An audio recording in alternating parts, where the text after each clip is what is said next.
তো রাজুদা আপনার দোকানে চলে এসেছি আমি, আর আপনি এখানে আসেন আমাকে খুব ভালো লাগলো।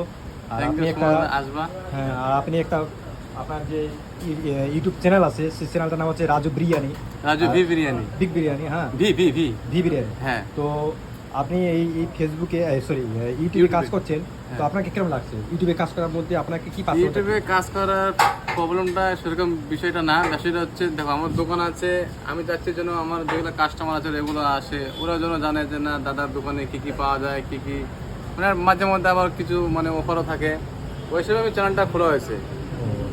তো রাজুদা আপনার ইউটিউবে আসা কতদিন হলো? ইউটিউবে আসা আমার বেশি দিন হয়নি, আমি অ্যাকচুয়ালি মানে শখ করে খুলছি আর কি, মোটামুটি 15 দিন হচ্ছে। তো আপনি ইউটিউবে কাজ করে আপনি দেখতে পাচ্ছেন আপনার কন্টেন্ট যেগুলো হচ্ছে কিরম যাচ্ছে, কিরম গ্রোথ হচ্ছে, হ্যাঁ মানে যেগুলো মানে আমার অডিয়েন্স কিরম কিরম লাইক দিচ্ছে, কিরম মানে কিরম চাচ্ছে আপনার মেন অডিয়েন্স? কথা কি আমার এই দোকানের শুধু ভিডিও বানাচ্ছে আর কাস্টমার শুধু রিভিউটা নিচ্ছে, কাস্টমার সবাই বলছে খুব ভালো হচ্ছে। তো আপনার বিরিয়ানিটা কিরম রিভিউ কিরম পাচ্ছেন, কিরম ফিডব্যাক পাচ্ছেন মানুষ আমার অডিয়েন্সের কাছে? মানে ফিডব্যাক ধরতে গেলে 4 স্টার। পরিষ্কার না? হ্যাঁ, খুব 4 ভালো। star। আমি তো খেয়ে দেখলাম আপনার বিরিয়ানি খুব সুস্বাদু, খুব টেস্টিফুল। আর এখানকার মতো বুনিয়াদপুরের মতো আগে যেগুলো হয়েছে বাধ্য, এখন যেগুলো হয়েছে বিরিয়ানি সবচেয়ে রাজুদার বিরিয়ানি খুব ফেমাস। আর বন্ধুগণ